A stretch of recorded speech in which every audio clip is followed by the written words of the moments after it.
They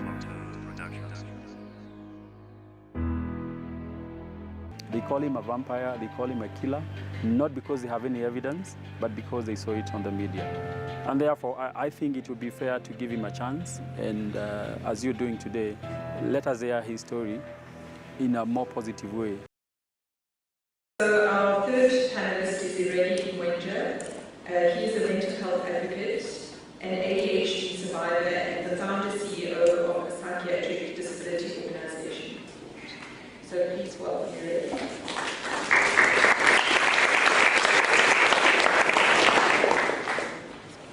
Good morning, everyone. Good morning. I'm here to talk about my lived experience and my current work at BDO. In Africa, people with mental disorders are abandoned by their government, forgotten by the aid community, and neglected and abused by their families and society. My journey in mental health started 5 years ago when I retired from my professional career in environmental conservation, when I felt that I had done enough in serving wildlife. As a person with a lived experience, I felt that my profession, my skills and my knowledge would be better used to serve human beings who go through what I have gone through in my life. Take, for example, the case of one Geoffrey Njoroge Matheri,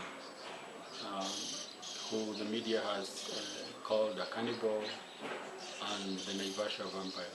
Matheri's troubles started when he one day, live on camera, admitted that he had committed certain acts which the media associated to cannibalism. He was arrested immediately, and the public where he lived was baying for his blood, as they wanted to revenge for what they thought was the number of people he had been involved in their death. I knew Matheri from the sensational headlines that our media splashed many years ago, and they continued to follow him, his case, after he was arrested on what was claimed to be cannibal acts in a town called Naivasha. Last year in July, I met him at the Nakuru main prison, where we go on a weekly basis to offer psychosocial support to inmates.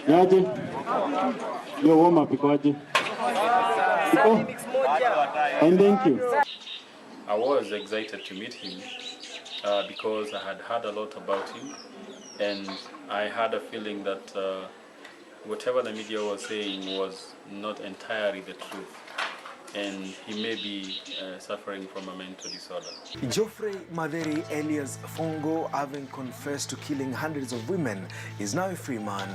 A court in Nakuru freed him for lack of evidence. I took Matheri in after he was released, and I provided him with accommodation, food and clothing, because he had already confided with me that he didn't have anywhere to go. Case files caught up with a man who took Matheri in days after he was released from prison.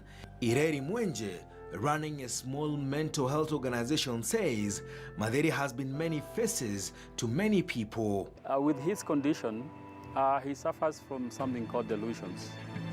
And this makes him believe that he has done certain things. While I was hosting him, I knew it was difficult to continue providing him with both accommodation, food and clothing, because I didn't have any funding to do that.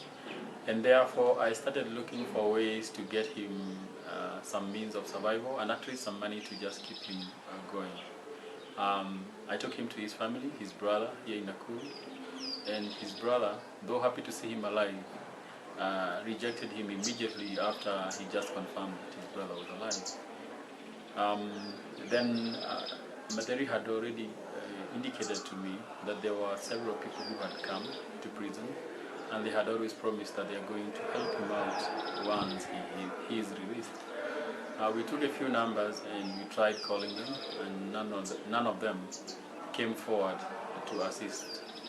So I stayed with Matheri for about 2 weeks, and after running out of cash, we sat down and agreed that he will look for a way to survive, at least by earning his own living. And he preferred to go to Nairobi to the market, where he had previously worked as a loader. Matheri spends most of his time in a city market carrying out menial jobs as he tries to get back into society that has for a long time wanted nothing to do with him or his past. They call him a vampire, they call him a killer, not because they have any evidence, but because they saw it on the media. And therefore, I think it would be fair to give him a chance. And as you're doing today, let us hear his story in a more positive way and get the true story out there. This man is sick, number one. And he really deserved to be given a chance, just like all of us. We have taken our campaign into the community. We do advocacy in schools. How many of you have ever had a mental illness? It is probably very normal for you to have had 1, 2, 3, or 10 of them. ADHD has never stopped me from doing anything I ever wanted. So there's nothing to be ashamed of. Let's talk about mental health. Let's share our personal experiences. Let's put it out there in the world, in social media and everywhere, so that we can end this stigma. Thank you very much. I will remain strong and steadfast in my campaign and in my advocacy activities. I know I have chosen a path that is taking me on collision with 45 million people. But I'm ready to take them head on until the day I will feel that our society is able to treat people with mental illnesses and mental disorders better. My biggest dream is to provide a safe haven where people with mental disorders like Geoffrey Matheri can thrive. This will be provided in the form of a residential rehab. I've seen in South Africa, like the Talisman and the Tandanani Center, where people with mental disorders are able to come and either live as residents or come receive services and go.